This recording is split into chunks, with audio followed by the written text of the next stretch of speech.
Welcome back, dear viewers. Before we delve into today's topic, don't forget to subscribe, share, and like our channel. Now, let's talk about the recent 3-day visit to India by a certain Duke of Edinburgh. On the surface, it's being portrayed as a noble endeavour, a championing of young people, and a promotion of non-formal education. But let's look a little deeper, shall we? Could it be possible that this is all a carefully orchestrated PR stunt? A distraction, perhaps? A way to make the monarchy seem relevant in a country they once colonised and exploited? After all, history has a way of repeating itself, and it's not always pretty. Imagine being a guest at a party you were never invited to. The host, although gracious, can't help but remember the last time you were here. You took more than your fair share, leaving them with nothing. And now you're back, expecting applause and admiration for your so-called benevolence. It's like a thief returning to the scene of the crime, not with remorse or reparations, but with a smile and a camera crew, ready for a photo op. It's a bit like rubbing salt in a wound that's never fully healed, isn't it? The Duke's visit is all smiles and handshakes. But let's not forget the history behind ththose smiles. Let's not forget the Koh-i-Noor diamond in the British Crown jewels, the stolen scriptures, the artefacts. Let's not forget the wealth that was funneled into British pockets while India bled. And now they're back, lecturing on education and youth empowerment. From an institution that upheld systems of oppression for centuries, it's almost laughable, if it wasn't so tragic. In the light of history, such visits might seem more like an insult than a noble cause. And that's something we all need to talk about. So, stick around, because we're just getting started.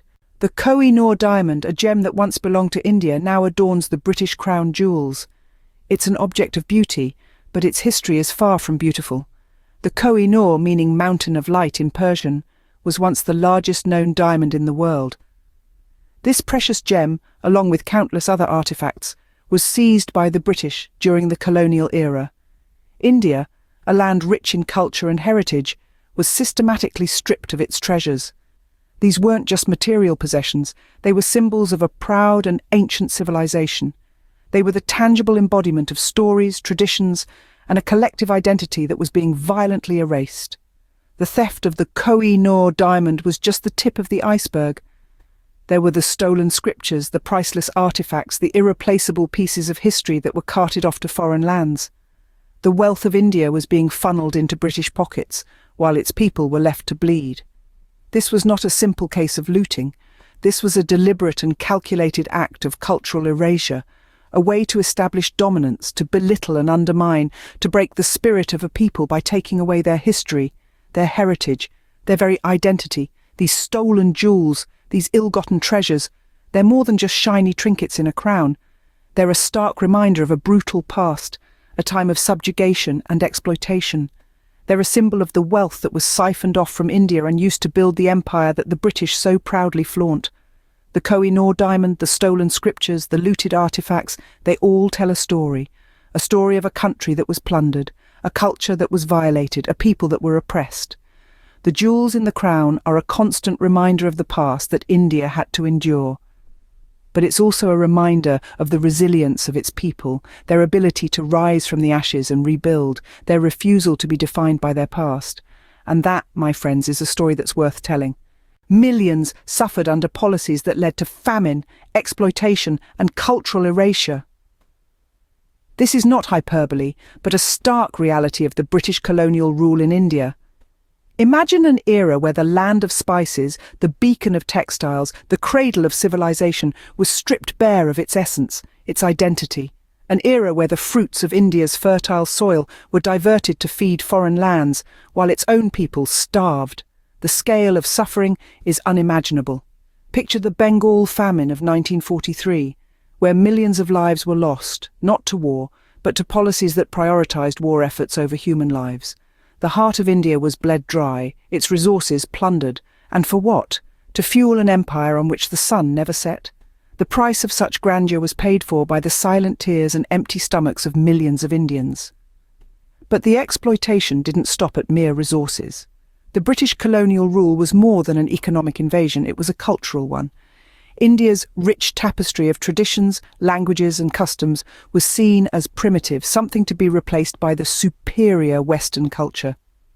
English education was instituted, not to enlighten, but to create a class of Indians, Indian in blood and colour, but English in taste, in opinions, in morals, and in intellect. The result? A cultural erasure that left a deep scar on the Indian psyche, a scar that we're still trying to heal. This legacy of colonial rule didn't just vanish with independence. The echoes of this oppressive past still resonate in the present. We see it in the struggles for social justice, in the fight against poverty, in the quest for identity. The past is not a different country. It lives within us, shaping our present, influencing our future. And it is this past that we must acknowledge, understand, and ultimately overcome. India doesn't need patronizing visits or performative charity. This statement might sound harsh, but it echoes a sentiment that's increasingly prevalent in the wake of these high-profile visits. The question that looms large is, what does India truly need? Firstly, restitution. Centuries of colonial rule saw countless treasures and artifacts spirited away, a loss that can never truly be quantified. The return of these stolen pieces of history would not just be a gesture of goodwill, but a step towards righting past wrongs. Secondly, recognition. An acknowledgement of the harm caused by colonial policies and the suffering endured by millions.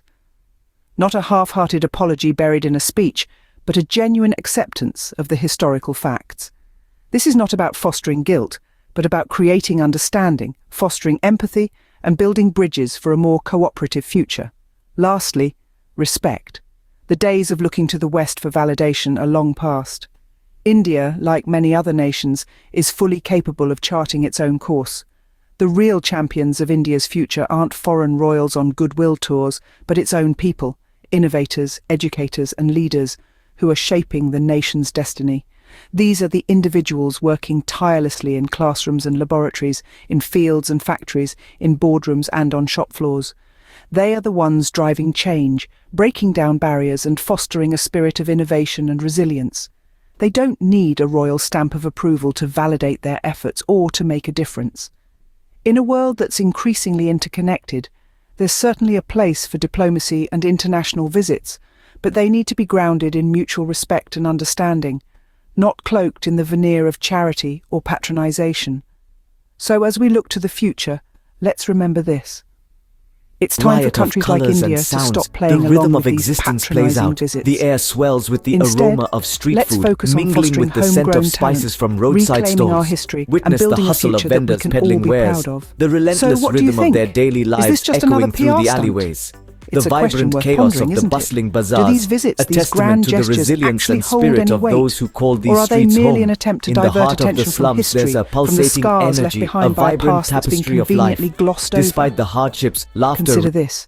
In a world that's rapidly changing, where power is shifting and old structures are being questioned, we must be vigilant. We must scrutinize these acts, these visits, and ask ourselves, what's the real motive here? Is it about fostering change, or is it about maintaining an image? Now, I'm not saying we should completely dismiss the idea of dialogue, of learning from one another. But let's not be blind to the power dynamics at play. Let's not forget our history. And let's certainly not settle for surface-level appearances. So, I invite you to share your thoughts, to critically analyze, to question, and to form your own opinions. This is not just about one visit, one individual, or one institution. It's about recognizing patterns, understanding how power operates, and challenging old narratives that no longer serve us. Let's create a space for open discussion, for a diversity of voices and perspectives.